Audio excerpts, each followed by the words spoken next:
In a world gone mad, only rationality and common sense can save it. It's Andrew and Jerry Save the World with your hosts, Andrew Langer and Jerry Rogers. And now, here's Andrew and Jerry. Well, hey there, everybody. Welcome to another episode of Andrew and Jerry Save the World. This is episode 33. Andrew and Jerry remember 9/11. This is not going to be really an upbeat episode, obviously. Though I think there are things that we can celebrate about America later on. We're going to talk about 9/11 and our remembrances there because we got a lot to talk about. Sure. But I want to start with this before we get to that. Stunning news at the end of the week. That the Queen Elizabeth II passed away, and lots of mixed emotions. And I know you'll get to your own mixed emotions here, Jerry. Obviously, I'm not Irish, but I have a great affinity for the Irish people and the Irish-British conflict. And so and I'm obviously not a monarchist. Nevertheless, I was moved in many respects by the sort of immediate reactions of people in Great Britain yesterday from the announcement on the BBC, which got me all kinds of choked up, to people outside of Buckingham Palace spontaneously singing "God Save the King." But let's sort of unpack this. I mean, you and I are not going to go down the road of the professor. Did you see the tweets from this professor? I didn't see her tweets. Yeah. By the way, I'm Jerry Rogers. That's Andrew Langer. Yeah, no, there you go. I jumped right into it today. I did not read the tweets because why waste time, energy on someone else's idiotic hatefulness? There's a good lesson here. I'm laughing because I got sucked into that today, but we'll get to that in a second. Go ahead. There's a valuable lesson here in terms of when someone passes away. Number one, I do believe in the truism that don't speak ill of the dead. Yes, especially a day or two or three or a week after. Number one. Number two, everyone understands that life is complicated. My life is complicated, and I'm not a head of state. Right. I'm not a monarch. And Queen Elizabeth lived in complicated times. But you have to be careful on how you judge her. This is always the problem here, right? We can no longer appreciate, value, venerate Thomas Jefferson because he doesn't live up to the wokeism of the 21st century. Let me jump in here, Jerry, because there's a piece written by our friend and colleague Quinn Hillier, who's a journalist. Sure. He's just done an outstanding expose of the efforts to undo James Madison's legacy. Sure. It's up at the Washington Examiner right now. We published it late last week. I'm sorry, go ahead. But again, part of me, this is my thinking on the passing of the Queen. And again, her life, her I'm not sure if his rule, her reign was over a complicated history. I mean, this is a woman who was the head of state, right? For what, 70 years plus years. And think about the cultural changes. We'll get into that. But another thing too, I want to mention here, and that is another truism about death, and that is the living owe an obligation to the dead. This is why if a friend, his or her grandmother passes away, someone you might have never met, it's why you offer condolences. Yes. It's why you might attend the wake. It's why you might offer up a mass card. It's because the living have an obligation to the dead. And I think, again, this professor and others who would just go right to negative, I think it's evidence of our cultural decay. And I think, again, in light of the Queen passing, think about, I said this to you yesterday, and I'll let you respond. I said to you yesterday, if you were a British citizen, an Englishman in 1956 and 1961, you would not recognize the Right. West today. C.S. Lewis, we mentioned C.S. Lewis. I did to you yesterday. If C.S. Lewis was writing in the 1940s about how the West has lost its way. Now, think about where we are today. And I think that's, for me, what I'm reflecting on, how the world has changed for the negative, how culture has changed for the negative over the past 70 years. I want to delve more deeply into that, Jerry, because I think it's important. I want to sort of touch on this other obligation that we have, right? It would be one thing if Queen Elizabeth were an evil person and had engaged in evil things, right? If she were a dictator on par with, won't even Pol go Pot. Pol Pot. I think that's a good Pol Pot, or one of the Kims in North Korea, or Castro, or Right. or whomever, right? Stalin. But on the other hand, she was the Queen of England, and you can debate sort of what the role that the Queen or the monarch of England has in directing actual policies of England. Set all of that aside for a moment. But the reality is, and this gets into what you were just talking about, which is this issue of the obligation that we owe the dead, and the obligation that we owe each other, and the humanity that we owe each other, which is to say that, you offer up condolences in memory of the dead, but also as an offering of support to those who are bereaved, to those who are truly sad about all of this.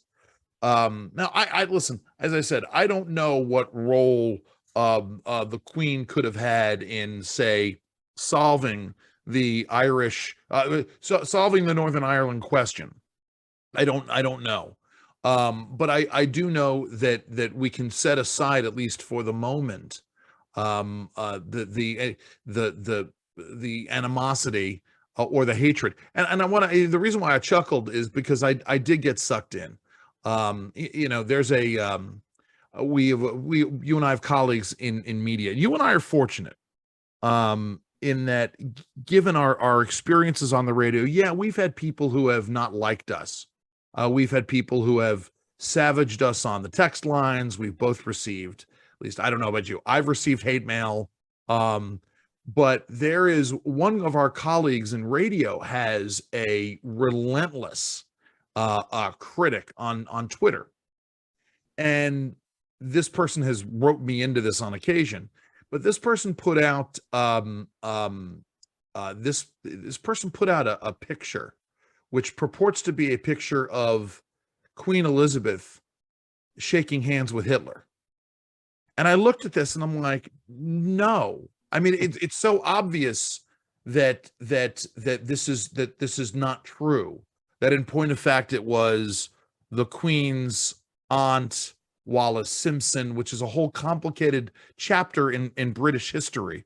The role of King Edward, who later abdicated the throne, and Wallis Simpson, and their ties to Nazism. But the point is, in the end, I got drawn in, which I probably shouldn't have done. But it's like, something, maybe, just maybe, you wait a little bit, as Jerry said, a day, 2 days, a week, before you start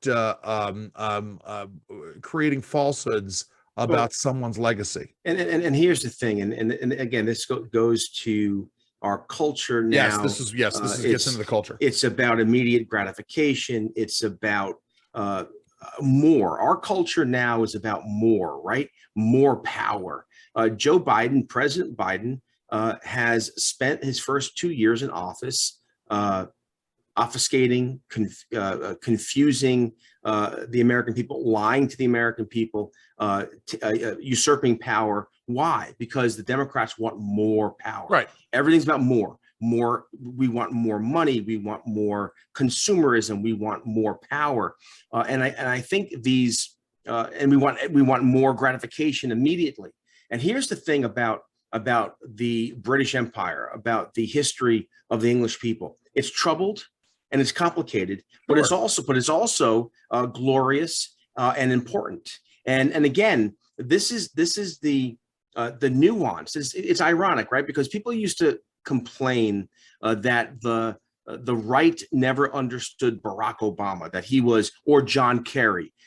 John Kerry's position is nuanced here.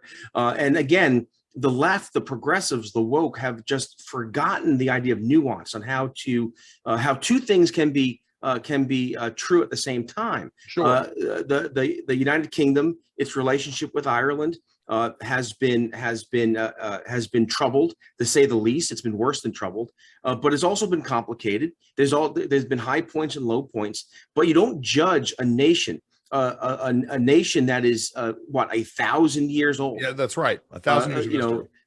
By bits and pieces of history. It's in total. And I think the same is true for critics of American history. You have the 1619 Project, you have critical race theory, you have the emergence now of identity politics and gender identity, where literally the woke progressive left wants to undo America. America is this hateful place founded on slavery. Never mind that historically it's not true, but we do have a troubled history, the United States, with slavery, with racism, with Jim Crow. But it doesn't undo the greatness of America. Right. And that's the problem. This is the problem with looking at a complicated life about like Queen Elizabeth. This is what I'll say. I'll say this. I'll say that she was a woman of deep and personal faith.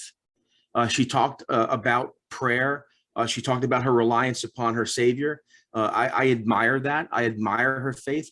And secondly, I'm not sure if there's a better example of commitment to duty. Yes, that's where I was going to go with this. Yeah. Commitment to service. And again, you take those two things, her dedication to country, her dedication to duty, her faith, and I think that her obit should be more positive than negative. No, without a doubt. I mean, it's one of those things. We've talked about this. I talked about this with Clay Jenkinson, who is one of the nation's foremost Thomas Jefferson scholars. And he was someone who talks about the whole man theory, which is you look at people's lives and you look at the things that they balance and the choices that they've made and sort of how they've acted. And again, right, all of us, you open this up by saying none of us is perfect. We all have our struggles. We all have our challenges. And it is a matter of how we live our lives on balance, to say the least. So it is a situation where I think you're absolutely correct. There's the issue of instant gratification. And part and parcel of this is the concept of the hot take. Yes. Right. That's part of our problem, right? Yes. It's our problem with our media. The media wants to be loud and first, as opposed to deliberate and right. Not just the media, right? I mean, it also gets into our the way that, not that we need to go down the whole road of talking about social media. This really, I think this gets into, and I apologize, guys. I got a little bit of scratchiness in my voice. I hopefully will not end this show by sounding like Danny Bonaducci, which I really was sounding like yesterday. But this issue of culture and how things get rewarded, and the skewed results. We've talked about this in other aspects. When you sort of view things through one prism, you get skewed results. And so we now have a culture in which the most prominent advocates are the ones who have, like, the ones who get noticed are the ones who have the hottest takes, the quickest. And it's not even whether or not they're accurate, but whether or not they are thoughtful and add to the discourse is the whole other issue. You think about this, and I'm someone. Do you ever go and look at the website Twitchy, Jerry? Sure. Okay. So for those of you who don't know, Twitchy is a website which sort of their marketing is to look at the sort of the hot takes, right? Someone says something stupid, and then here are all of the responses, the hot takes in response to that stupid thing that someone said. And I will admit that there is a certain entertainment value. But on the other hand, I am not someone who is going to take someone, seriously. One of the great problems I think we have in punditry now is that the folks who are appearing on the various talking head shows on whether it's CNN or Fox or MSNBC, are the folks who are there. These news outlets want to have on the folks who are going to have the greatest social media presence, because that social media presence will drive viewership. But that social media presence is driven by someone who says the most outrageous and outlandish thing in order to generate the most eyes on their. Sure, but again, it goes, and this fits in with the passing of Queen Elizabeth, in that if you look at Western civilization, I think, or even the history of the world, I think there is I think there are three eras. I think there is pre-Christian, I think there's Christian, and I think there's post-Christian. We're in a post-Christian era now. Yeah. I think, again, Christian doesn't mean that cultures were based upon the Christian Bible, but the Western civilization, the influence of the church. Sure. There's a reason why democracy developed, why philosophy and learning, the Enlightenment. There's a reason why it happened in the West. It's because of the influence of the church. But I'll say this though. I think the post-church era began right around the time when Queen Elizabeth took her reign. I think if you look at the 1950s, really was the end. And in fact, it had a lot to do with World War II, right? Not to be too esoteric here. I thought you were going to make a comment that had to do with jazz. Well, I mean, but this is. Let me say this: after World War II, we had all these factories. We had all these men coming back from war. We had created this economic machine that produced tanks and ships and bullets, and there had to be a shift. And what happened was the American culture, Western culture, shifted from a needs-based economy to a desire-based economy. And that's when this is when things change. This is when it was more about more about my desire, sure, and this sort of thing. But again, I think it bleeds over or bleeds into everything else: academia, media, punditry, and you name it. Well, it gets refined over time, Jerry. I mean, that's the thing. And there's my dog is about to go ape dung crazy. I think about education, right? This kind of it's all about me ethos, which our culture is engaged in now. It used to be teachers would want to teach knowledge, teach kids, teach young people how to think critically. Now you have all these teachers upset that they can't talk about their romantic partners, that they can't. There are teachers. My sister told me about a PTA meeting she just returned from, and this is indicative of many PTA meetings and school board meetings, where there are teachers who are angry that they can't teach 5-year-olds about the benefits of masturbation. Yeah, I mean, think about that. That is about the teacher's wants and desires, and not what's best for the students. There's something not so ironic in the idea of it. Really, if you listen, if you talk about, oh no, I'm going to say it. If you talk about masturbation being sort of the ultimate in self-indulgence, it is ultimately self-indulgent to not want to be angry that you can't talk about something that's so self-indulgent. But again, I think Queen Elizabeth, from the 1950s until 2022, we're in this kind of me culture, but also even worse than that. We're in a DIY, do it yourself. What is it? Whereas even religion today, people want to have religion. They want to worship God on their own terms. Sure. Yeah. No. Yes, they want to follow rules, but not really. They want it on their own terms. Everything is on their own terms. Sure. This is the reign of relativism. It gets into it's very. Listen, you and I are not sociologists. Though we do have a fascination with sociology, and it gets into and anthropology, because it gets into, the upheaval of, you talk about the how the 50s and the consumerism of the 50s then led into the social revolutions of the 60s. Sure. Again, some good, civil rights movement, voting rights, Right. Yeah. etc. Again, yeah, But again, the sort of the end of the 60s and the what was termed at one time the free speech movement, though I think that's misapplied, but the anti-war free speech movements really were movements about libertinism and hedonism and self-centeredness. We're going to supplant, God, though interestingly enough, there was a greater interest at the time. If you listen to the music of the time, right, the protest music of the time, so much of it was founded in religious music, and then they abandoned it down the road. It's very interesting you say this, because there really has been, compared to the radicals, to the countercultural elites or the countercultural rebels against the elites in the 1950s and 60s, right?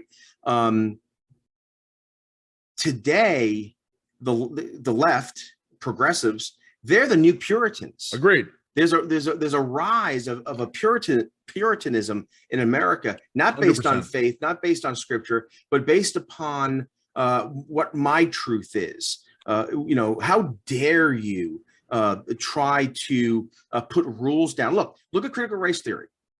Literally, there are critical race experts who go into school systems and corporate structures and say that things like hard work, showing up on time, these are evidences demanding accuracy in math, Jerry. Right. These are evidences of a white nationalism or a white supremacy, and that is something that, again, a C.S. Lewis in the 1940s would find so ridiculous, so out of the realm of rationale and reason. But that's where we live today. We live in this self-indulgent, everything's about me, my desires, my power. That we have a president who has, and again, not to make everything political, but I think everything is political. A president who has weaponized the Department of Justice. One of his predecessors weaponized the IRS. We have the FBI, but Jerry, hold on for a second. But also has a casual relationship with personal truth. Yeah, right. That's the point. That's the astounding thing is this is a guy whose personal narrative. Now, again, right? It's either he's lying or he doesn't know. But let's assume for a moment that he is in full possession of his mental faculties. Here's a guy who constantly is repeating lies about what he did as a teenager, his role in the civil rights movement, sort of reinventing himself. So it's, I know he said he marched. Yes. Did he say he marched with Dr. King? He said he marched. Yeah, I think he said he marched with Dr. King. I think he said he was arrested in Selma. I mean, yes, he said that he was a 18-wheel truck driver. He said that the man who was involved in the crash that killed his first wife, he said for decades and decades after that it was a drunk driver. Yeah. It wasn't a drunk driving incident. Again, we're picking on Joe Biden, but this is a problem in politics, in corporate boardrooms, honesty. Look, we can't look at the life of Queen Elizabeth and speak truth. That is her dedication to service, her personal faith. Yes, a complicated, troubled history. The UK with its colonies, with the Irish, but on its face and in total, she lived an important life, a good life. Listen, I don't want to gloss over this because when Jerry talks about duty and service, and I apologize for any noise that might be in the background here. Anyway, we talk about this. Here is someone who did not have to serve, in World War II, and yet she served. She took up her country's call to arms. She didn't fight because they didn't have female soldiers in World War II, but she served, I believe, as a nurse. I mean, it's one of those things where, and it is a family where the men in that family have put on the uniform. And that's an important distinction. Yeah, which again, kind of, we're going to commemorate the anniversary of 9/11. Yeah, And I think this is also something it's a good segue. You're right. that's lost, and that is the putting others first, service. Again, I always go back to the firefighters in Lower Manhattan were writing down little notes where they could on paper to giving it to people who were staying on the ground floor, saying goodbye and I love you to their loved ones. They knew they were going to die. They knew they were going to die, and yet they went up those stairs anyway. What bothers me is you take that American valor, the greatness of America, that valor, and then you go and you re-listen to Joe Biden's speech in Philadelphia, where he says explicitly, if you disagree with him, you are a threat to democracy. Right. A lot of those firefighters from Breezy Point, Queens, from Woodlawn in the Bronx and elsewhere, a lot of those firefighters would today be defined as MAGA. It's interesting, Jerry, because as we were just talking about this, I don't want to get right into 9/11 quite yet, but we talk about the span of time, right? The distance between the end of World War II and the start of the collapse of sort of traditional Western values, the introduction of moral relativism into the common lexicon, right? So the attack on the family, right? Exactly. The rise of the state. World War II ends in 1945, and within 25 years, so by 1970, we have that point. It's one of those things. I don't know if you've seen the meme that's out there.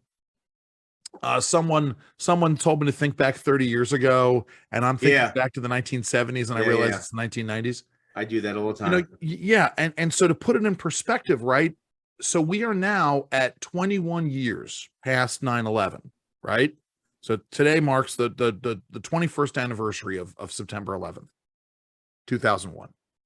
You think about that time span, it's roughly the same time span. And so in that period of time, right, we have the firefighters running up, giving notes and running back into the buildings to save people, right, to 2022, where you have the cops in Uvalde refusing to go in to save the school kids in Uvalde, Texas. Yeah, and again, that also is a layered and complicated issue, because we don't know. Again, it's interesting to me how a mass shooting or a shooting incident will hit the news, so long as it promotes a narrative, a progressive narrative, but we never really find out a lot of information. And there's a lot of information we still don't know about that school shooting. But I'll tell you this: you and I raised this. I raised this on my radio program at WBAL, and that is, what impact did the defund the police movement have on those officers not going in? We can't go in. What if a bystander is? The police now have to check so many mental boxes before they act that it goes to not acting. Remember the movie? Oh my goodness! Takes place in the Bronx, Montefiore Hospital. Robert De Niro plays the lead character. Yeah, it's Robin Williams. It's Awakenings. Awakenings. Right. So they had some kind of Parkinson's disease that their shaking got so extreme that they literally froze. And I think that's what we've done to our police in this country, where we have so shaken them, taken away qualified immunity, threatening their families, their homes, threatening them with arrest and all the rest of it. And also, we glorify in this country now. We glorify criminals. We glorify criminals. And so it doesn't surprise me that police officers are going to be hesitant before they take action. It's interesting because, again, we talk about the refinement over time. And listen, I would say there have been other times where we have glorified criminals. I mean, I think it's It is different today. I mean, there was I agree with you. I understand your point. In the late 50s, early 60s,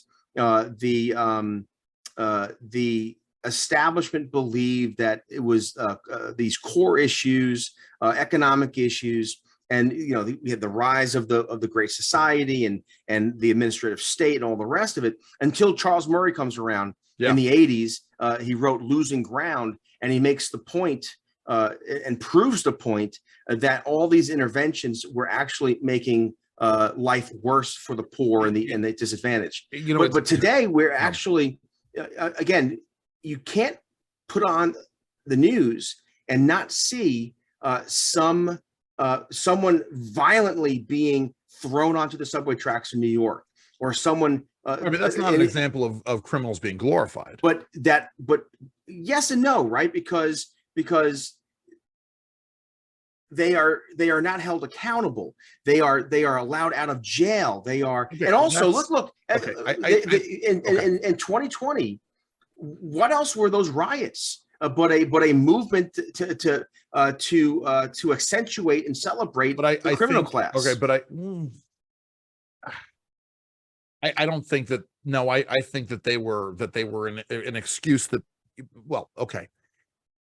There are statues of George Floyd around America. Now, what happened to George Floyd? Tragic. He lost his life. But this is a man who was in and out of jail, involved. Okay, but Jerry. Okay, but we've sainted him. But again, so they didn't saint him for being a criminal. They sainted him for being killed by police.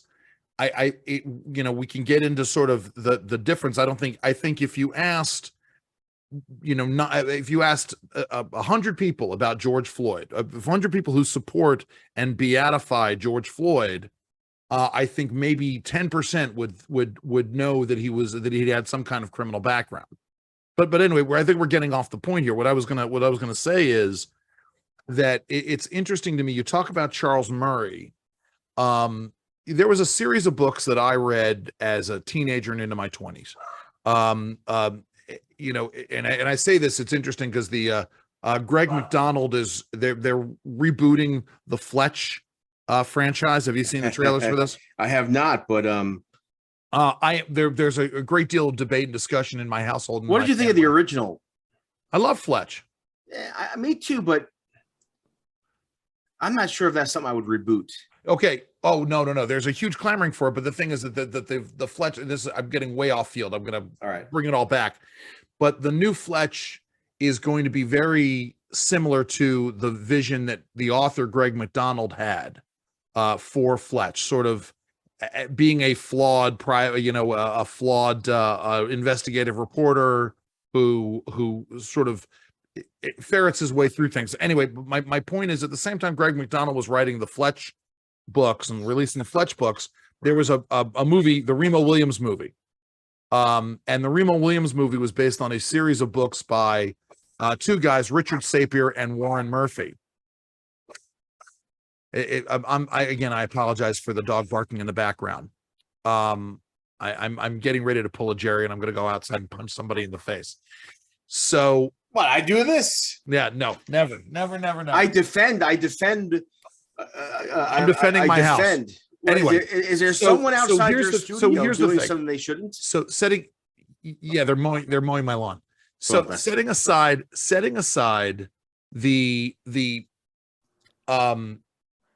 central plot of the Remo Williams books, which is you have this guy who's a former cop who has been trained in this martial art. What the books really are is chock-a-block full of the sociological and societal impressions of the authors, Richard Sapir and Warren Murphy, especially Warren Murphy. And a lot of this inaction and the collapse of society, a lot of the sort of the unintended consequences of what could have been termed well-intentioned leftist policy are all very much predicted by especially Warren Murphy in these books. And I am reminded, for instance, of a particular episode in one of the books in which a police precinct in the Bronx is completely paralyzed because of the various public pressures that are out there, whether it's accusations of racism, or the racist nature of actually going after criminals, or the the ancillary impacts on the community of what might happen if police actually act, and it essentially postulates a society in which all of these things come to pass that have already come to pass. So I highly recommend the Destroyer series of books, especially anything written essentially before 1983. We're going to have to swim back to shore now, though. Where are we? No, I don't think we are, right? Because Jerry, we're back to this issue of, and it really comes down to this issue of service over self.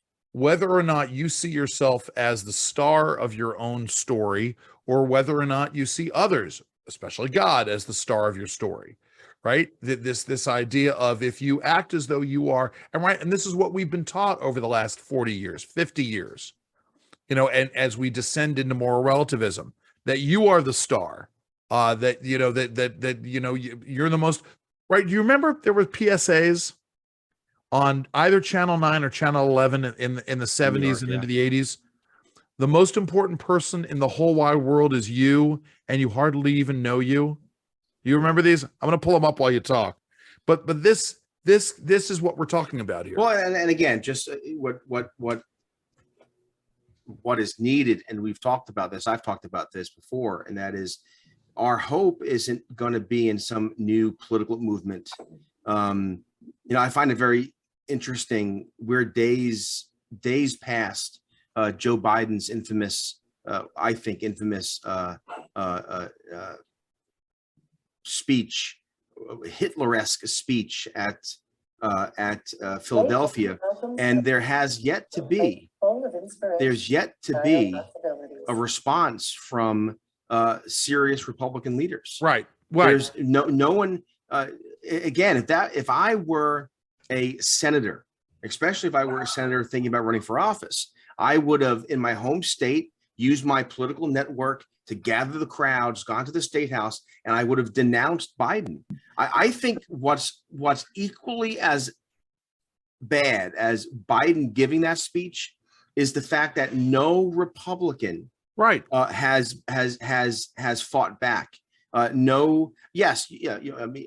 We see things on Fox News or at National Review. Right. There is no concerted effort. There is no organized effort to push back and say, this is unacceptable.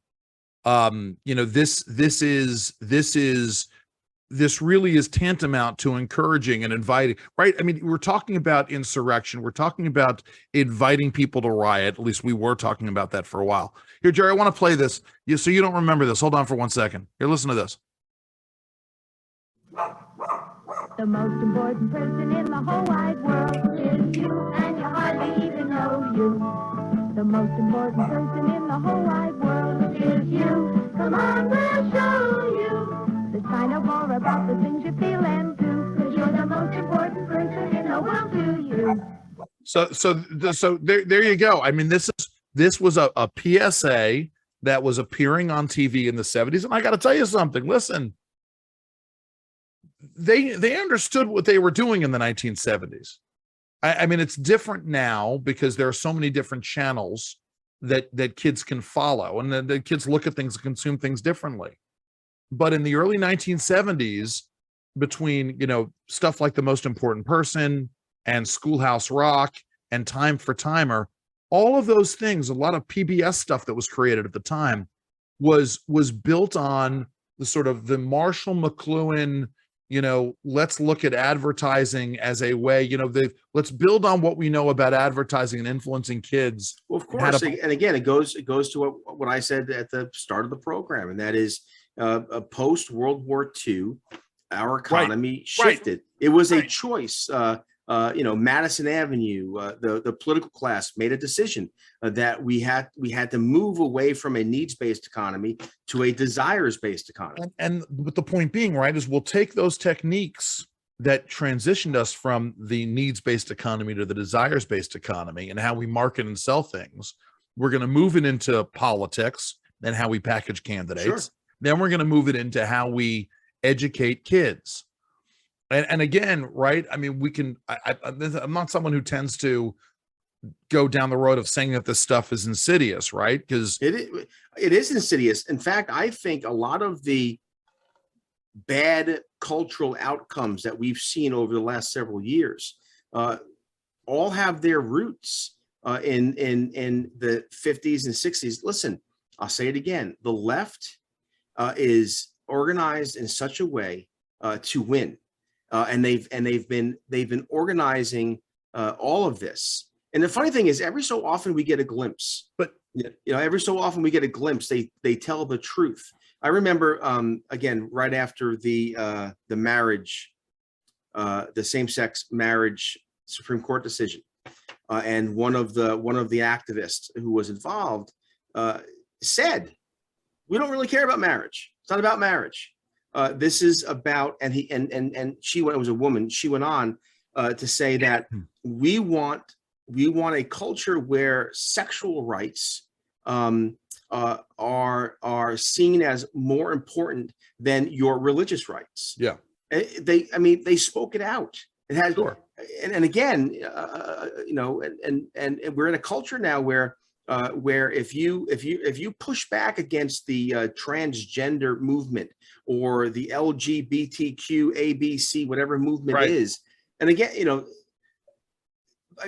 there seems to be this disconnect where I can want someone to be free and have a life of dignity, live their life as they want. I'll give but you, also don't force me to celebrate what is essentially your religious dogma. Right. So if I talk about, or I go when I fill in for Larry O'Connor, or I sit in with Larry O'Connor on WMAL, and we talk about the ridiculousness of the Surgeon General, the person from Pennsylvania, or the weird, I want to say it, the weird looking, I don't even know what to call this person, the bald-headed guy wearing the dress, who is a senior department of, I see that person on social media. I don't know who that is. That a real person? It's a real person, and they really are a senior administration, or apparently the person in charge of the monkeypox. The monkeypox czar is apparently a leather daddy.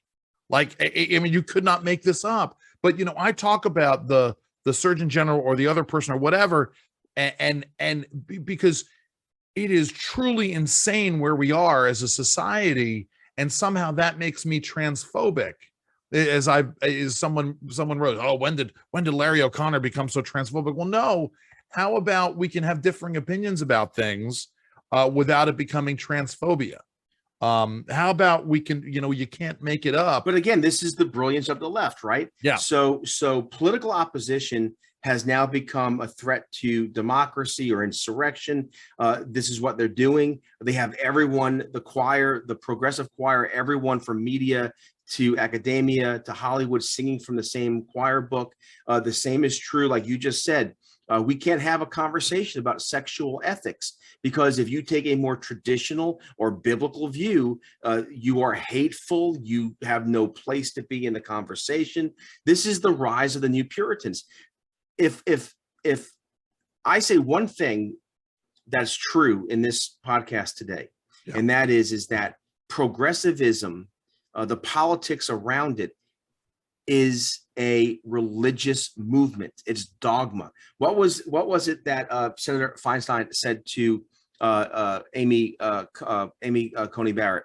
The dogma lives strongly in you. Yeah. Or something like that, or the dogma lives strongly or loudly. The dogma lives loudly in you. And again, there's the left on accident telling us who they really are. The dogma lives strongly in them, and they're using the public school systems, they're using corporate boardrooms, they're using the media, they're using all means necessary. They're using the military now, all means necessary to push their preferred world religion. So I've pulled this up, Jerry. This is Dr. Dmitry Daskalakakis. And this is just, you pull up, this is just the straight on first page of the Google image search. And this is the guy who's in charge of the administration's monkeypox response. and he is a well-known, when I say leather daddy, he's a well-known leather daddy. I mean, So and here's the problem with this. Not that there's anything wrong with that, and not necessarily even. Well, I mean, why do you have to say that for? I mean, there are plenty of people of faith who believe that lifestyle is in rebellion against the creator of the universe. My point is this: is that in the end, we are already at a point where people are and probably with good reason. We again, it gets into sort of the general responses to things. We understand how monkeypox is transmitted.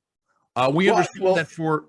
And I know. Let me just say this, because again, because I do a lot of healthcare policy stuff. The public health community has completely failed here, and they failed here because of politics. Right. Remember, this gets into the right. Point. Go ahead. There were gay celebrations out west a couple 3-4 weeks ago, and these celebrations are known to also have lots of sexual activity related to them. Okay, again, you're right. Free people free people should be able to do what they want. However, the CDC and the HHS and the public health entities would not, because of the dogma, tell gay men not to engage in these sexual activities because of politics. Right. So again, dogma yet they're gonna promote somebody who he may very well be a qualified doctor, qualified scientist to lead up this effort. But on the other hand, maybe, just maybe, either you find the guy who doesn't have pictures of his pentagram tattoo, or how about this? Or if you're going to hire the guy who has, is constantly posing in leather and with his, shirt open, exposing his pentagram tattoo, maybe then you go and you embrace the fact that, okay, maybe this really is an epidemic amongst gay men who are having unprotected sex. The bottom line also is, Andrew, you and I are very good friends. We're brothers. You know absolutely nothing about my sexual proclivities. Yes. You know nothing about what happens in the bedroom with my wife, nor with me with you. And that's thank God. Thank God for that. My point is, why do I have to know? Right? The czar, the monkeypox czar. Why do I have to know? Why does he have to make it known what his sexual preferences are? What his kink is? Right. Why does a teacher have to do this? Right. We're now at a point in society, right, where if you do not identify somebody by the correct pronouns, there are places in America where you can be fined for this. But this is it. This is the you will be made to care. This is no longer politics. This is no longer politics. It's indoctrination. This is indoctrination. This is religion. Again, I've said this on the air at WBAL, and I've gotten some trouble for it. But no person of faith should be sending their kid to public school. Well, this is, it's funny, because that's exactly where I was going to go. Because the only way you can, because you and I have talked about this, and I really don't want this to be another discussion of how we've already lost. Because I think we've said that without saying that on this show. Because we are 50 years behind the curve here. But the only way you can push back against the indoctrination of things like the most important person in the whole wide world is you, and you hardly even know you, is by teachers who are interested in sharing their either their relationships with their partners or their lack of relationship with their partners. The only way you can push is by taking control of your kid's education in a very real way. Yeah. And again, it is, it's funny, because I saw another meme recently about because it used to be, and it was, frankly, there was some validity to the criticism of, well, if you homeschool your kids, let's say 30 years ago, if you were homeschooling your kids, there was a legitimate danger of your kids not being socialized properly. But now, homeschooling is much, much more ubiquitous, and there are other ways for you to have your kids interact with other kids, and get that socialization. But in the end, this is part of the point, is that parents have to have a role in how their kids are getting socialized. And I also think in this era of it's all about me, and we've talked about this, parents believe wrongly grown-ups believe wrongly that their happiness is more important than their children's priorities. There's myriad stories of, well, I'm divorcing my husband. He's an all right guy, but I really feel like I need to be fulfilled somewhere else. I need to move on. I want to experiment. There's all these things I want to do for me. And you know Sure. what? Little Johnny and little Sally, they'll be better off for me doing this. And again, follow the science. All the data shows us what divorce does to children, what the breakdown of the family does to our culture, but yet we ignore it because the dogma, their religion, trumps science. I want to get into, we have to get into 9/11, but I want to ask you this, because we've had a really interesting discussion of sociology and excuse me, trends over time. We've talked about the transition of a needs-based society to a desires-based society. I think this plays into it. How much of this also what do you think the interplay is between the transition to a desires-based society and the skewing upwards of adolescence? Right? I mean, it's not just that adolescence is now up to age 26. Well, we're schizophrenic there, right? But we talk about the man-child issue. No, I don't want to talk about the schizophrenia right now. No. You misunderstood. What I mean by that is that, right, my daughter can be on my health insurance until age 26, and we won't let young people smoke until 21. But if you want to transition from male to female, this is not what I'm. We can do this at an earlier age. This is not what I'm talking about. What I'm talking about, Jerry, is it's essentially it's an offshoot of the concept of 40 is the new 30, 50 is the new 40. Right. Now you have sort of the concept of the man child and frankly the woman child, where you have delayed adulthood, and where you have just folks our age who act like they're kids, who act like they're teenagers in ways that our parents certainly did not. I've said this before. It's a flip side to this idea. I talked about this where my wife and I, for a while, every night would watch old Johnny Carson episodes. And we were always stunned at how people our age looked so much older, or people who we thought were in their 80s were in their 60s. And I think, on the one hand, people are healthier now at a later age and they're living longer. But on the other hand, part and parcel of this is, the wine moms and anyway, dads who go out and play paintball or whatever it is. Well, I get your point, and you're correct.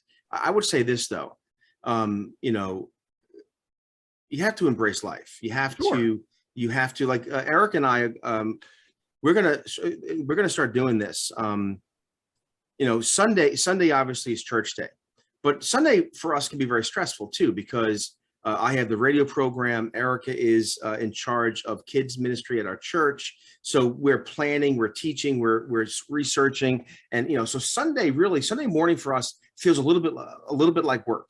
Yeah. And so we don't really have a Sabbath on Sunday because we don't rest and worship. Really, we don't let go. And I do think this. I think Americans should better embrace the idea of rest. I don't mean do nothing. I don't mean veg out. But not vacation, Jerry. I know you don't believe in vacation. No. I mean, vacation, sure, but no. Hey, I'm part of the problem. I went away for 7-8 days, and I worked every day. My point is that I think that there is an innate in human nature, a need, just like there are the rule of gravity. There needs to be this time when we just let go of our anxieties, let go of our politics, let go of the things that we spend the rest of the week worrying and working over, and embrace our family, embrace our God, embrace rest. But not, again, when I say rest, Rest for you could be a hike in the woods. Rest for you could be, curled up with a bottle of wine and a good book. Rest for you. My point, but Americans don't rest anymore. Sure, no, we're restless. Well, yeah, I know, I agree with that, but I guess what I'm really. But that's the whole delayed adulthood. But we have to play hard. And I'm as guilty of this as anybody, right? You look at you can't see it because I've got the studio behind me, but in my old home studio stuff, the stuff that I have on my shelf, or folks who go to do cosplay as 40 somethings, 50 somethings. No, but again, I agree with you about delayed adulthood, but I do think that we need to do things that are restful, that give us rest, and give us peace. However, give you joy, and bring you closer together with your family. Yes. To your point, though, a lot of this delayed adulthood, the mommy wine clubs, or the dads going out paintballing or whatever, a guy's night out, girls' night out. I mean, Eric and I will be married 30 years in February. I've never had a guy's night out. I've never needed it because I have guy friends, and if I want to go out, I go out. But this idea that you have to be more like a 16-year-old, here's the problem with that. If it takes away from your duty, we started talking about Queen Elizabeth. If your desires robs other people of what they need, our children need moms and dads. Yes. And if you want to go out and have affairs and live it up, and you're abandoning your children, no, they're not going to be better off. See, someone has to tell the truth. The truth is, no, your children are not better off if you get divorced. Well, no. I agree. Just certainly that's something that was very much a matter of discussion in the royal household. To say, yeah, well, yeah. But again, yeah. Let's swing it around though, and because we do need to talk about 9/11, and we've talked a little bit about this in the past. Before we switch, it's something on my heart. I want to say this. Yeah. Because again, people can misconstrue. You say this, you say that. But here's the thing. It's not just. And I want to talk, to our listeners who are people of faith. This isn't just a worldly problem, right? I mean, in the church, how I've argued that the church over the last 25 years, did not have a good message for same-sex people who have same-sex attraction, for gay people. We went from condemning and hating to the other extreme in some instances, where we're having Pride Month in our church, not our church, but in churches. And part of the reason is that we got marriage wrong. The church, somewhere along the line, the church just started to accept divorce. Yeah. And how does the church respond to this other complicated spiritual issue? And at the same time, you can't even speak about divorce. A pastor, a priest, is afraid to give a homily or a sermon on divorce because they're afraid, well, I'm going to lose too many members. And this is it. The church in this country stopped speaking truth to power. And we've seen what happened to the culture. Sure. Or too many Christians start politics, right? This whole Trump movement. And again, I supported Donald Trump, but the fact of the matter is Donald Trump isn't a prophet. He's not anointed by God. All these things that many people of faith said about him, you were applying Christian principles and prophecy to essentially a flawed man who ran for office. Right. And I think we need to recenter ourselves. And maybe this is where Sabbath comes in. For those of us who need to be recentered, take time out, take time off.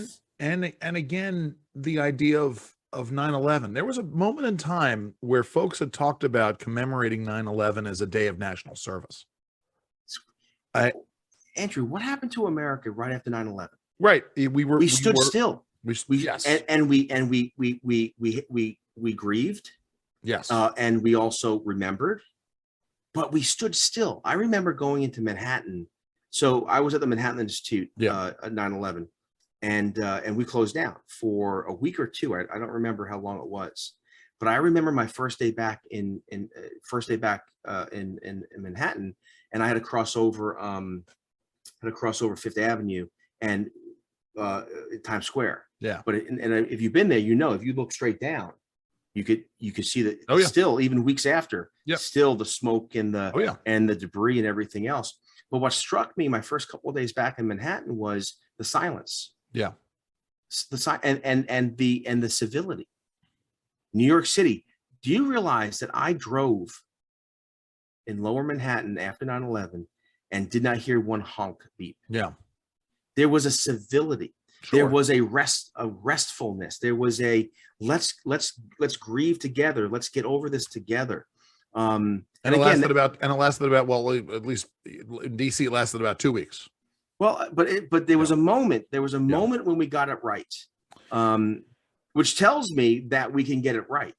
It sort of gets down to this idea, right? I mean, it gets down to this idea of talking about truth and speaking truth. You know, it's funny because you talk about the president's speech last week, which I think there's something ironic that it comes so close to the anniversary of 9/11. We talked about this, you and I. Yeah. In fact, the reason why we said, let's have a 9/11 show was because how horrifying is it that the president of the United States waited until September? Just some background for our listeners.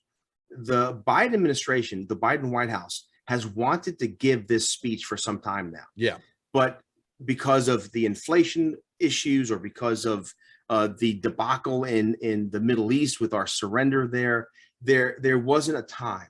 Yeah. And so finally they said, look, it's September. The early voting is about to begin. Early voting is about to begin. But the president, to me, September period is a month where I can't get September 11th out of my mind.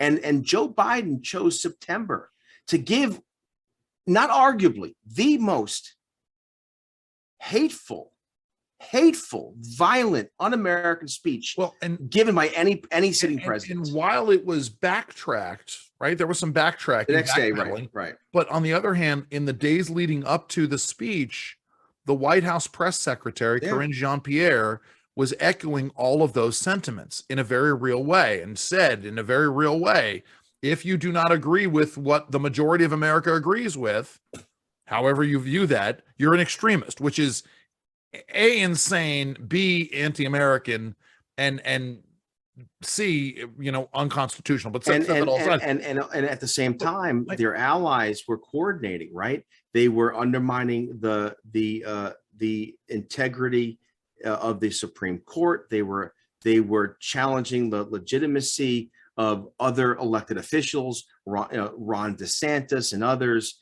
This was again, folks, this was an all-out effort that culminated in the president's speech. And this gets into this issue of pushing back, right? Because you go back to 2001 and, the president, literally the president goes and works to bring America together. That's the role of the president in times of a national crisis, is to bring Americans together and to give Americans hope that things are going to get better. That's what the president should do. And again, it was a couple of weeks there where America was together, and then almost immediately the recriminations began to happen. A, it was the United States' fault. B, what was going on with President Bush, and how come the president didn't do this, and all from the same circles, by the way, that are questioning the various legitimacy of American institutions. And in the same way, Republicans were slow to respond. And I can't think, Jerry, I can't think of anybody who gave, again, a coordinated, strong response back in 2001. And you and I were neck deep in this. Yeah, it's funny what you're saying, because I remember having conversations with you about this. And again, I don't want to go down this road, but I have to mention it. Part of what changed the attitude politically, right, was the weapons of mass destruction going into Iraq. It's amazing to me how many of those who supported the Iraq war then today denounce it. Yeah. I want to go on the record. It was the correct thing, the right 100%. Thing to go into Iraq. 100%. What happened was what always happens with Americans politically managing a war as opposed to militarily managing a war. The Bush administration wanted to implement the principle of democracy, and you and I had this conversation. Oh yes, over and over again. You can't have democracy without respect for minorities. You can't have democracy without respect for religious freedom. You can't have democracy without the rule of law, without private property rights, on and on. And so what happened was the Bush administration got the what's the cliche, the cart before the horse. Yes. But then the left was able to seize on that. I mean, remember Durbin from the floor of the Senate calling our soldiers murderers. Right. Dick Durbin, who's now the Senate whip, he's a Democratic leadership in the Senate. Said the most horrid things about our soldiers. And more to the point, the White House, this was, and to your point, there was no pushback. Well, there was no defense. The White House never articulated a good response. And and just to say this, and again, you didn't want to go down this road, but we're here. Two things, right? Remember, setting aside what was found in Iraq, what we really knew, what we suspected. Remember that the criticism in September 2001 or October of 2001 was that the Bush administration failed to act preemptively to prevent 9/11 from happening. Right. So you're faced with that decision of damned if I do and damned if I don't. Well, then I'm going to go and I'm going to prevent another 9/11 and I'm going to go in and do this. And then, of course, there was the other part of this, which is we all seem to forget the Iranian threat, which was still very palpable at the time. And if you have United States forces in Afghanistan and United States forces in Iran, United States forces in Iraq, in the middle is Iran. So you've effectively contained Iran and they have no freedom of movement. But my point, and again, this is where Republicans have lost it. And I had those conversations. I had conversations with the White House liaison of the conservative movement and begged them to get more aggressive in pushing back on this. And then I had meetings on the issue of democracy versus freedom with folks in the Bush administration, and they were singularly uninterested. The key here, here's the bottom line. And we can talk about 9/11, our personal stories, but let me bottom line this here. There's always been this progressive movement in the United States. Always where politics is dogma. Yeah. In the past, up until recently, the last 5 or 6 years, 2012, so 10 years. In the past, they operated, but they were strategic and they were cagey and they hid. Yeah. Their true intentions were always hidden. They're now out. They want to undo America and their. But this was also this movement was very involved in to your point where the 9/11 spirit only lasts a short period of time. Yeah. Well, here's why, because those who understood, those in the intelligence community, those at the various administrative state agencies, they knew that 9/11 was Bill Clinton's fault. Yeah. And they knew that if the truth came out about the wall of separation, the Gorlick memo, right? We talked about this last week. Yep. Folks, I'm gonna be clear with you. 9/11 doesn't happen. 9/11 doesn't happen if the Clinton White House didn't impose political rules on our agencies. Number one. Number two, remember too, Al Gore was at the time manning like this special vice president's program about racial profiling. Yeah. And so so you had the identity politics along with the Gorlick memo, the separation where foreign intelligence couldn't talk to domestic intelligence. And what happened was the left knew that if the truth got out, it would be a Roosevelt moment. Sure. It would be a Great Depression moment where for the next generation, Republicans, for the next generations, Republicans would win the White House. And so what they had to do was they had to, in order to get power, remember the immediacy, right? The desire economy, more, I want more power. So what happened was, and I'll say it, the left betrayed America right after 9/11 because they cared more about power than they did about their obligations and their duties. You know something, and I'm going to put a little different spin on it, and I'm going to talk about the progressive hatred of America, because I remember one singular moment. Now, this is not 9/11 itself. This was several days after 9/11. There was a candlelight vigil around the ellipse at the Capitol, and it was a glorious moment. And as you can imagine, I was one of the idiots who got up on the lip of the reflecting pool there and led people in renditions of God Bless America and America the Beautiful. And it was wonderful. And there were moments where the crowd, again, holding candles, was chanting USA, USA. And it didn't matter if you were Democrat or Republican or Libertarian or Green or whatever. We were all there as one people, and we were chanting in support of the United States of America. And I had a conversation, I don't know, a couple of days later. We were at a barbecue at someone's house, and the progressive husband of a friend of ours was lamenting that moment. I guess they were down at the ellipse as well, and he was very upset that we had taken a moment that people were chanting USA, USA.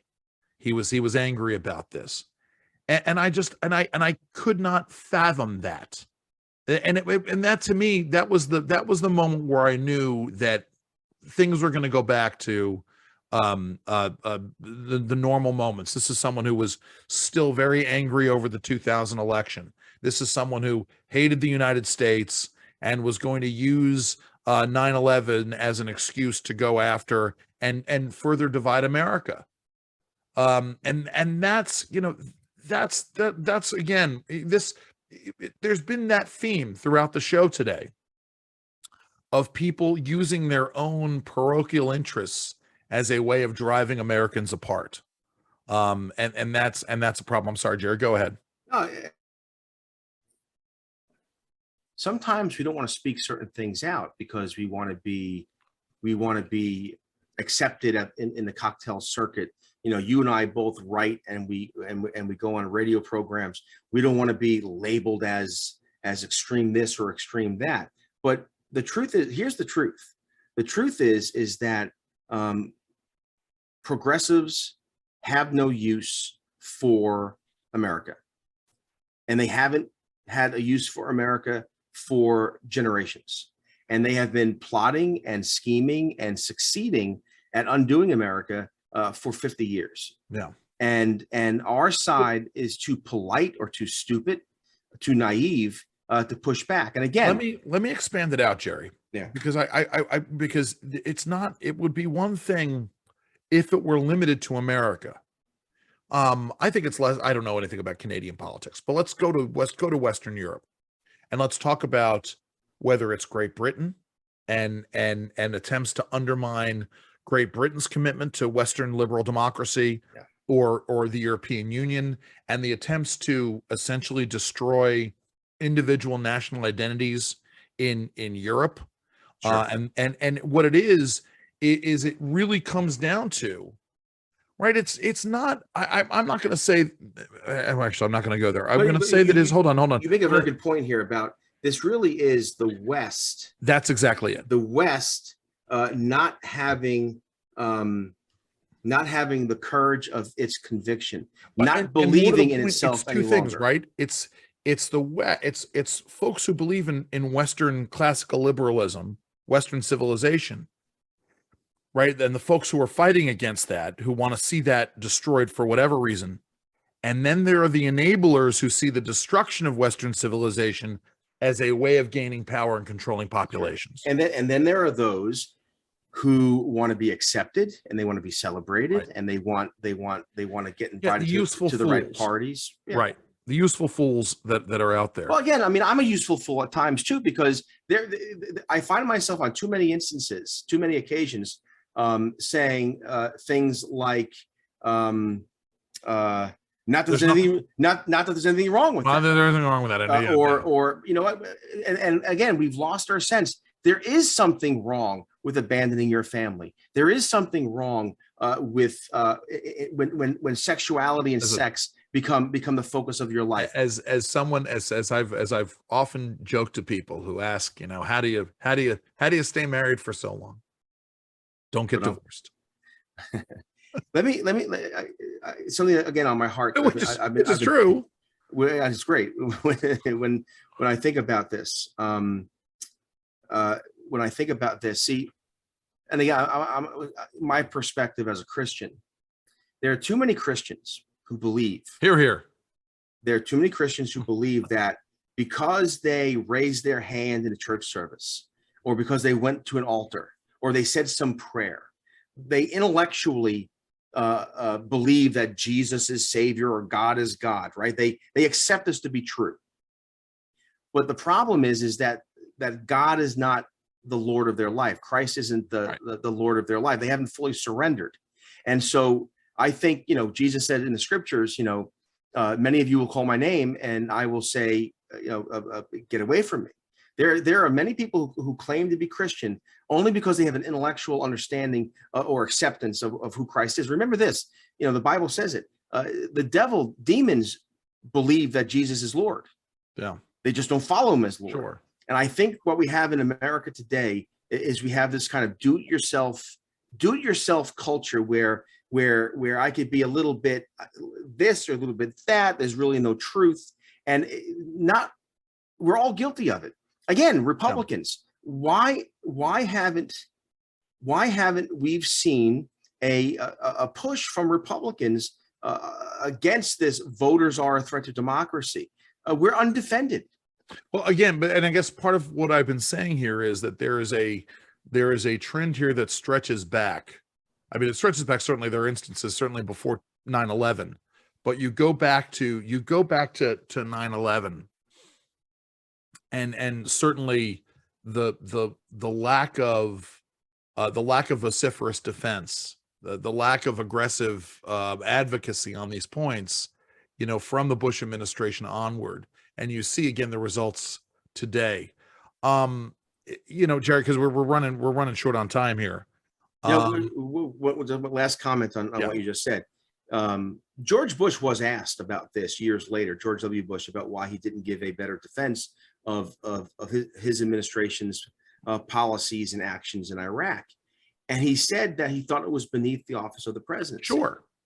And that's part of our problem too, where we don't want to roll up our sleeves and get into the intellectual fight because we think it's beneath us. Well, no, you know, Jerry, it's like the conversation I had up on Capitol Hill when Congress was talking about taking a look, when the Senate was talking about taking a look at the various nonprofit organizations and nonprofit advocacy. And I made the statement that nobody engages in research and analysis for research and analysis sake. You know, nobody is educating the public on these issues. They're doing it because they want to change and inform the culture. And I'm not going to say the large libertarian think tank that was in the meeting that essentially seeded the ground. I've probably said it before in the past, but essentially, you know, one of the major organizations said exactly what you were saying, which is it is beneath us to engage in advocacy on these things. Now, I don't know if they still feel this way or not, but the bottom line here is that when you seed that ground, nature abhors a vacuum, and someone else is going to step in. Anyway, so 9/11, you were on the bridge. You were about to enter the tunnel. Long story short, the night before, on September 10th, the Yankees were home, Yankee home game. Roger Clemens was on the mound, and I was working at the Manhattan Institute, and a buddy of mine had tickets. So we went over to down the Bronx, up to Bronx. We were in Manhattan, we went up to the Bronx, and stopped off at a place called Glacken's Irish Bar on 149th Street and Walton Avenue. Glacken's is interesting. Tommy Glacken still owned it at the time, still owns it today, still there today. But my father went to Glackens in the 1970s. Wow. And here I was, 2001, sitting in Glackens. And Glackens, again, on Walton Avenue, very close to Yankee Stadium. You can walk from Glackens up to Yankee Stadium. And our tradition had been we'd go to Glackens and have an adult beverage. And then on the way up, there were street vendors and you get meat on a stick or something on the way to the stadium. But it started to rain. And so we said, you know what, let's hang out here for a bit and see if the rain holds up.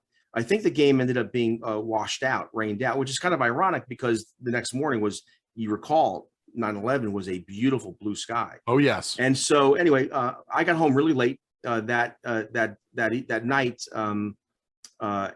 Called Erica, told her I was going to be late. We decided to go into work a little late the next day. I called my boss and say, look, I'm getting home late. I'm going to be in tomorrow at 10. Jerry, don't worry about it. So got home. And so I was on my way into Manhattan. There's Glackens. Yep. There's Glackens. Glackens on the screen. Yeah. Yes. So the next morning I got up a little late. I was driving in, and on the radio, there was all this chatter at, what was it? WOR? Well, WPIX and WR had most radio stations. 1010 wins. I'm sorry, 1010 wins. At WINS. Listening to 1010 wins, and there was some black smoke coming from the Trade Center, and we didn't know what it was. They thought it was a small Cessna. Small plane, they were sending helicopters over to look, that sort of thing. And so, by the time I got, it was beautiful blue sky. You could see, and you could see the Trade Center. It was a gorgeous day. Yeah, gorgeous day. You could see it. It was almost like you could touch it. Anyway, got close to the tunnel, and they had, by that time they had closed the tunnel.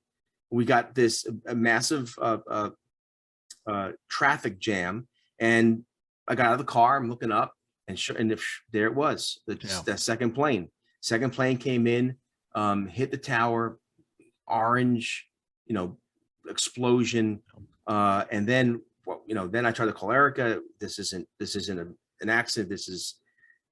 We're being attacked. Couldn't get through it first because of the lines were down. I ended up, and I talked about this before, the folks who were there, if you've been to the Lincoln Tunnel, you know that they have cones where, depending upon traffic, you give lanes over to the other side. So we moved some cones around, and I said, hey, look, if you back here, I back there, you can turn around, I can turn around. And there was some kind of, what's a spontaneous order. Spontaneous order. Yeah. And we were able to get ourselves out of the traffic. But on my way home, I saw the tower fall. You can taste it almost and smell it.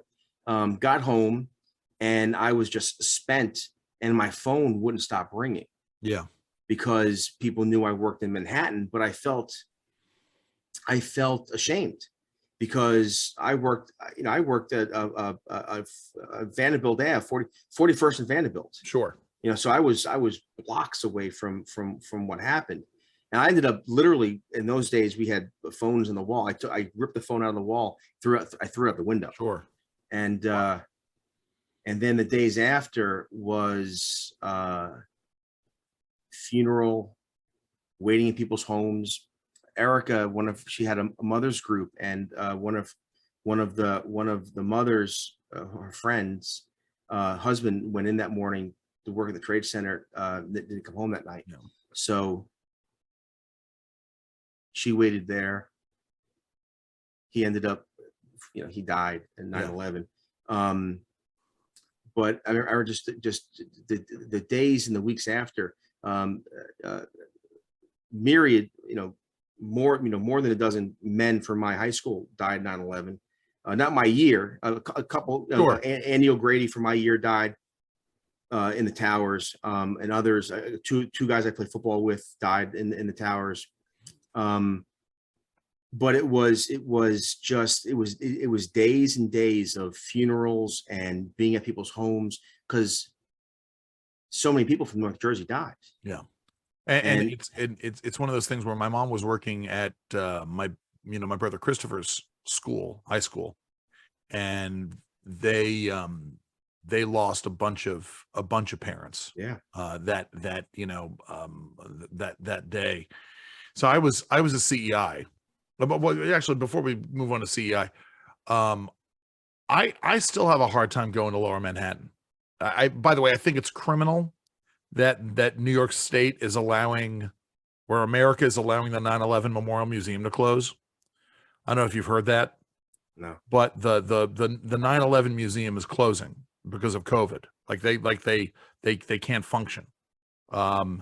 And the artifacts, just so you know, by the way, I've only been back one time in 21 years. the artifacts that are there are going to be moved to the New York State Museum up in Albany. But that tells you, again, I think that's commentary on state of our culture.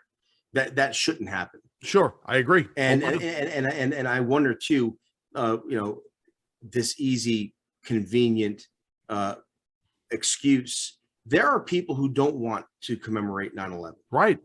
And again, I think it's shameful. It goes again. I know Rudy Giuliani in the last several years there's some taint on him. But the fact of the matter is, Jerry, it's not taint. It's shoe polish. Shoe polish. But Bloomberg did a good job after Mayor Giuliani. I disagree with Bloomberg's nanny statism. Sure. and that sort of thing. But de Blasio and now Eric Adams, it's shameful. Giuliani and Bloomberg wouldn't let the 9/11 museum close down. So it's so I was at CEI. We'd had a board dinner the night before. I came in and was there. I got in and I don't even remember why we had the TV on in Fred's office, but we did. I mean, I think maybe we'd heard what had happened with the first plane, turned the TV on, and of course our good friend Emily Hargan. Yeah. She and I were working together. We were in Fred's office watching the TV, and I don't remember which tower it was, but Emily's dad worked in one of the towers. And when the second tower got hit, she, as you can imagine, freaked out and couldn't get her dad on the phone. And she went home, and rightly so. And I didn't, I didn't have any place to go. So there was no real reason for me to go home at that point. My brother was working, my brother was working at the White House at the time. My brother came over to CEI's offices, and we watched the city get chaotic and then get eerily quiet. And you can hear planes flying overhead and the sonic booms, and we're dealing with all kinds of rumors. Right. Anytime there was a sonic boom around town, folks thought that something else was being bombed. Right. We heard that the State Department had been bombed, and the National Weather Service had been bombed, and a bunch of other places had been bombed. We knew about the plane that was either heading towards the Capitol or the White House. And of course, we heard what had happened at the Pentagon. That was also part of the problem. Interestingly enough, my wife was traveling for work. She was on an official military assignment, and obviously that got canceled, and she came home, but she had to drive home. Like, she got with people and they rented a car and drove home from wherever they were. But yeah, I mean, and then I drove my brother home, and drove past the Pentagon, because for whatever reason you could still drive at least around one side of the Pentagon and see the hole in the side of it. But yeah, I can't watch that footage. Like, I was not going to play the footage today because I can't watch it without getting emotional. I have so Erica, the beautiful Erica, my wife, she likes watching true life crime mysteries and documentaries. I can't sit through a 9/11 documentary. I've never seen any of the movies. There was a movie about I think about the officer who was trapped in the rubble. Yeah, there was the Nick Cage movie. I never saw that. I haven't seen any of them. I just can't. It's funny.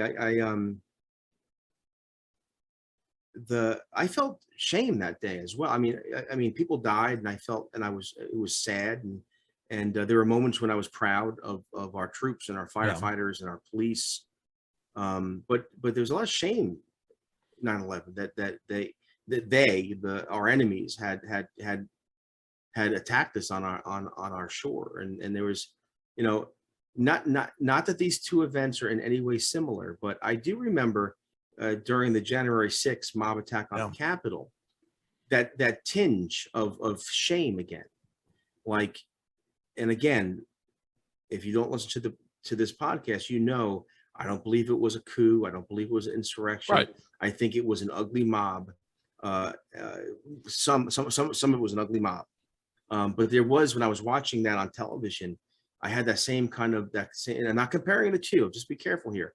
But I did have that tinge, that slight feeling of shame again. And I don't think you need to equivocate, Jerry, or Yeah. explain. I mean, it But- is what it is. I remember going to the Ridgewood Y a couple, 3-4 weeks after, and Bridget was a baby.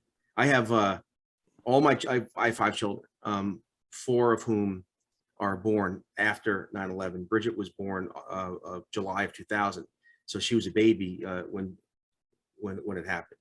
But anyway, so I was in a daddy and baby swim class with Bridget. It wasn't daddy and me; it was a mommy and me. But me and my buddy Mike and a friend of ours did the class together, which we were 3 guys and all the rest were ladies.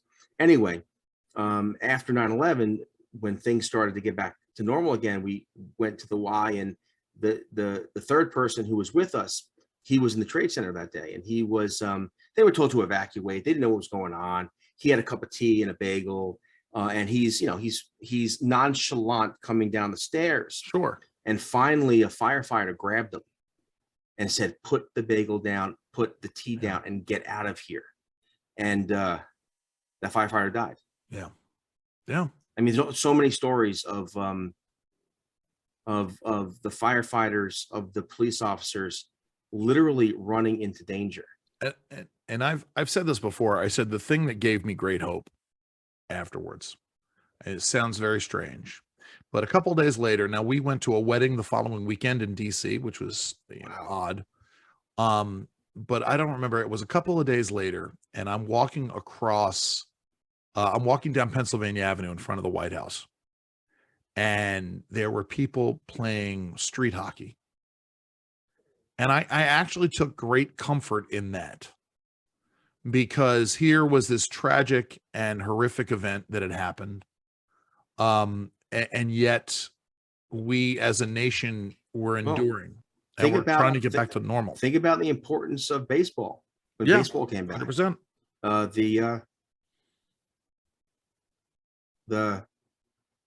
This is why I'm wearing my Yankee polo shirt. Well, it was, the Mike Piazza home run, if you're a Met fan, but also the Yankees, man. The Yankees kind of put the nation on their back and carried them. You had George W. Bush throw out the first pitch. And the kind of side story there is that Derek Jeter pulled him aside and said, "Look, Mr. President, you got to do it from the mound," because the president he says, no. He goes, you want to do that? You don't want to come to Yankee Stadium. You go to the mound, and by the way, don't bounce it. Yes, Derek Jeter tell. Yes, but that was, which reminds me, I got to go back and finish watching The Captain. That was an important moment. I also think that the baseball broadly, having baseball back, was healing. And again, it goes to this broader concept we've talked about, how baseball truly is America's sport, and how baseball helped us get through the 9/11 crisis. Again, it's all these years later. I want to talk about it, but I have a hard time talking about it. I think that, and what breaks my heart is that I want people to feel for their country what I feel for America. I'm so proud that of our history, and I believe in American exceptionalism. I believe that our history is triumphal. I think that we are a great nation, and it hurts me. It hurts me that so many people don't believe that. This is why a great opportunity has been missed to not make September 11th the day of national service. Jerry, listen, we've run out of time for this. I don't want to talk about TV stuff, because I got stuff I want to talk to you about. But I think, we just sort of, I would just want to say, use September 11th as an opportunity to bring your family closer together, or bring those you love closer together around you. Cherish those moments you have with them. Jerry, what do you want people to do? Well, before I say it, I want to reiterate this. I think it's important to take time for rest and worship. Get recharged, reprioritize, and we have to rededicate ourselves to the truth, which is why you got to find the truth, you got to plant your feet, you got to stand firm. Have a great week, everybody. I am going to say have fun, and please, by all means, stay safe.